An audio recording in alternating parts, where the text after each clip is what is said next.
Al-iman bima alimna min a'malihim allati yaqumuna biha bi amrillahi ta'ala. Beriman dengan tugas-tugas yang dibebankan kepada malaikat.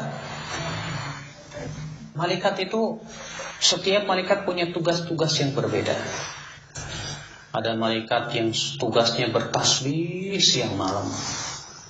Sebagaimana firman Allah tadi, yusabbihuna al-laila wan-nahar la yafturun. Mereka terus bertasbih di waktu siang dan malam, tak pernah ada lelah-lelahnya. Ya. Ada lagi malaikat yang tugasnya ruku saja. Ada lagi malaikat yang tugasnya sujud terus kepada Allah. Ya.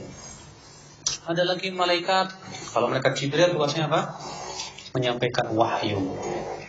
Kalau malaikat Mikail tugasnya apa? Mengurus hujan. Demikian pula tumbuh-tumbuhan, rezeki manusia. Israfil apa? Meniup sangkakala.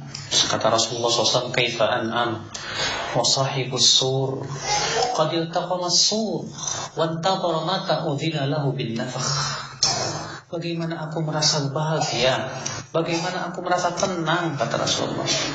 Sementara malaikat peniup sangkakala sekarang ini, kata Rasulullah, telah meletakkan mulutnya di depan sangkakala dan sedang menunggu kapan Allah mengizinkan untuk meniup sangkakala.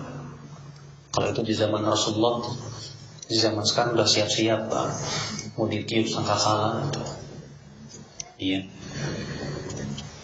Kalau malaikat Munkar dan Nakir tugasnya apa? Menanyai mayat yang ada di dalam kubur.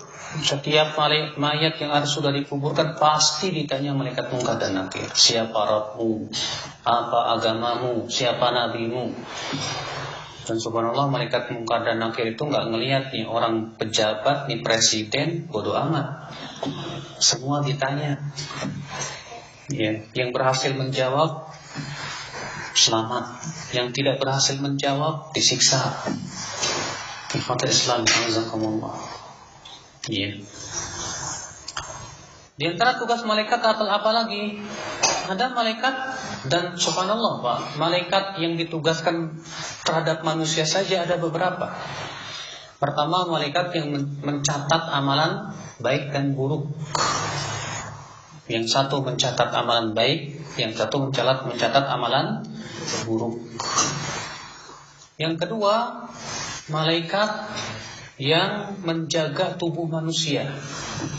Sebagaimana Allah berfirman, lahu mu'aqibatum min baini yadayhi wa min khalfihi yahfazunahu min amrillah. Milik Allah lah malaikat-malaikat yang menjaga manusia di depan dan di belakangnya. Berarti kata Ibnu Battal, setiap manusia itu ada 4 malaikat. Malaikat yang ada di kanan dan kirinya, dan malaikat yang ada di depan dan di belakangnya. Jadi setiap manusia itu diwakilkan oleh Allah 4 malaikat. Iya. Ikhwatul Islam, azakumullah. Ada lagi malaikat yang tugasnya apa? Mencari majelis taklim, majelis ilmu. Kata Rasulullah, inna lillahi malaikatun sayyahin yaltamisuna majalis adzikr. Allah itu memiliki malaikat-malaikat yang bertebaran di muka bumi mencari majelis zikr.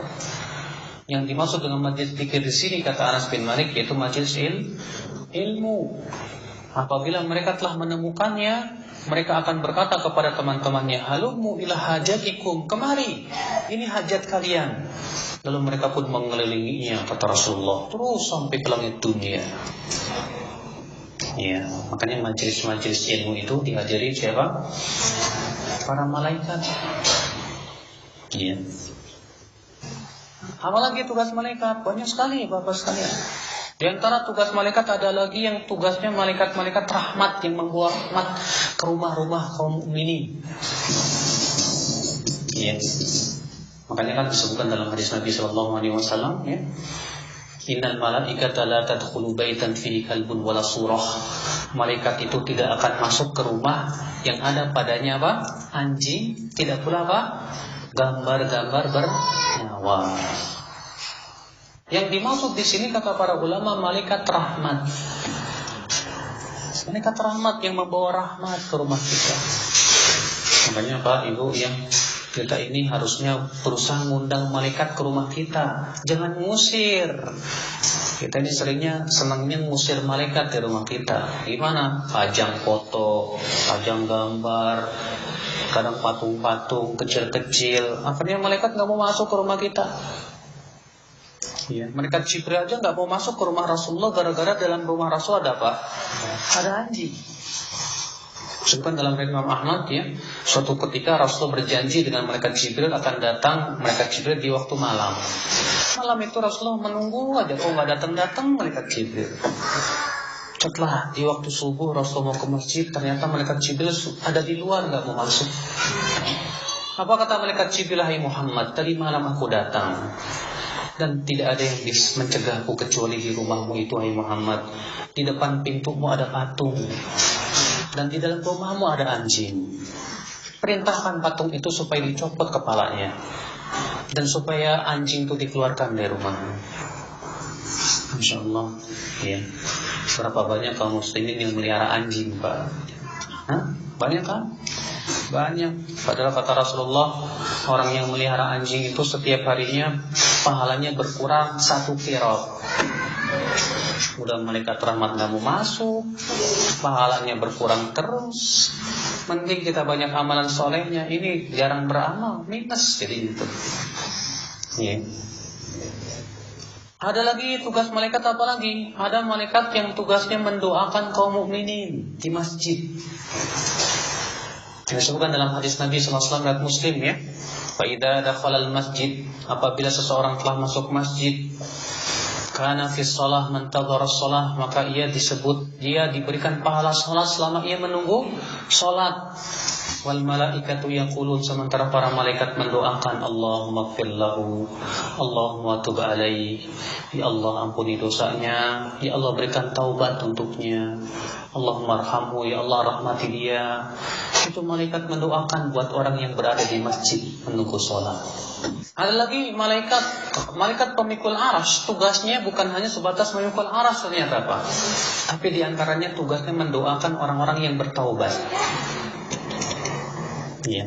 Allah berfirman dalam surat Ghafir atau Al-Mu'min itu, alladzina yahmiluna al-'arsha wa man hawlahu yusabbihuna bihamdi rabbihim wa yu'minuna bihi wa yastaghfiruna lilladzina amanu rabbana wasi'ta kulla syai'in rahmatan wa ilma faghfir lilladzina tabu wattaba'u sabilaka wa qihim 'adzabal jahim. Kata Allah.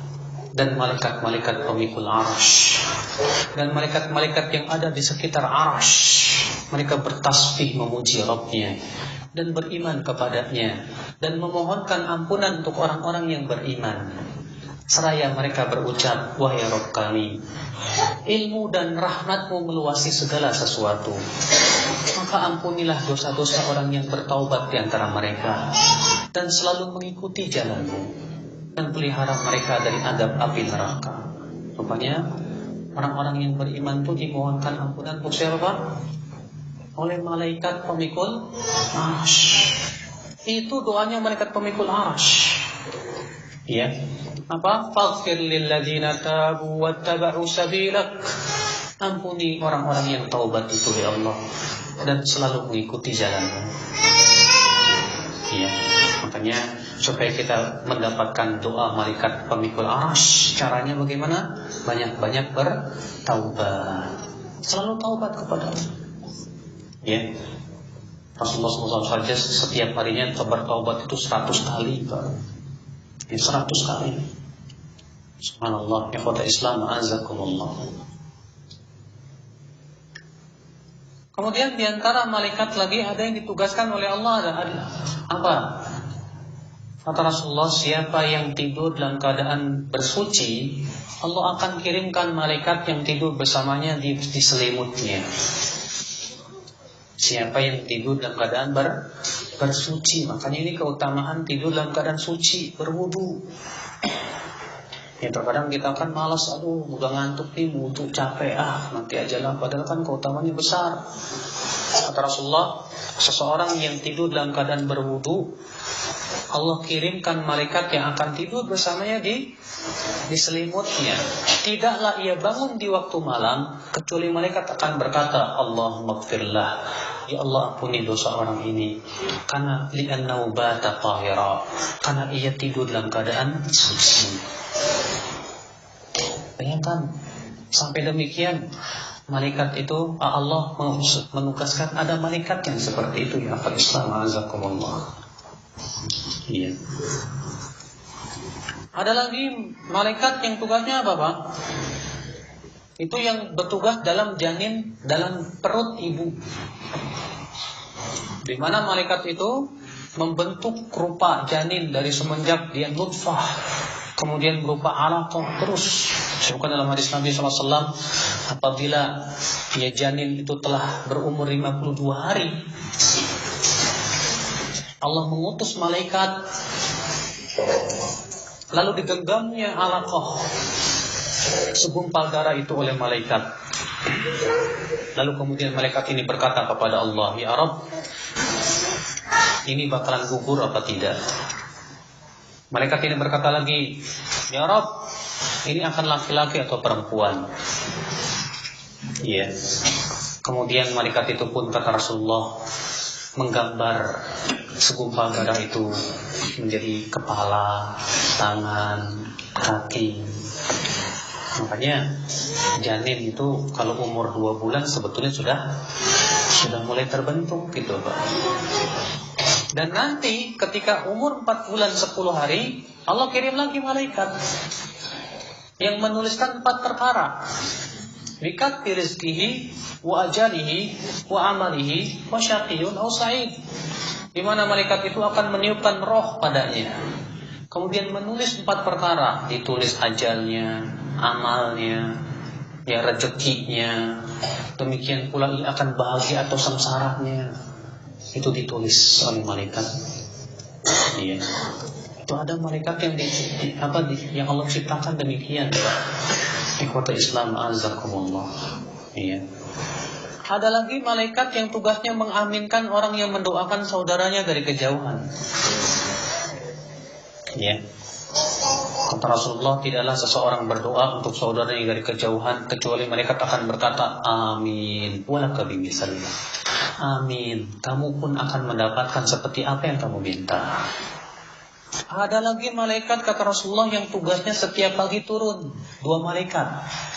Tidaklah setiap pagi pun, kata Rasulullah, kecuali ada 2 malaikat turun. Yang satu berucap apa? Allahumma a'ti munfiqan khalafa. Ya Allah, gantikan orang yang berinfak. Yang satu lagi berdoa, Allahumma a'ti mumsikan talafa. Ya Allah, berikan kebinasaan buat orang yang pelit. Tuh, ya, yang pelit itu didoain malaikat supaya apa? Hartanya binasa. Sementara orang yang berinfak didoakan oleh malaikat supaya apa? Diganti oleh Allah Subhanahu wa taala. Ikhwatul Islam azakumullah. Ya. Nah itulah, Pak. Jadi tugas malaikat itu banyak. Dan subhanallah, Allah menciptakan malaikat itu untuk kemaslahatan manusia juga diantaranya.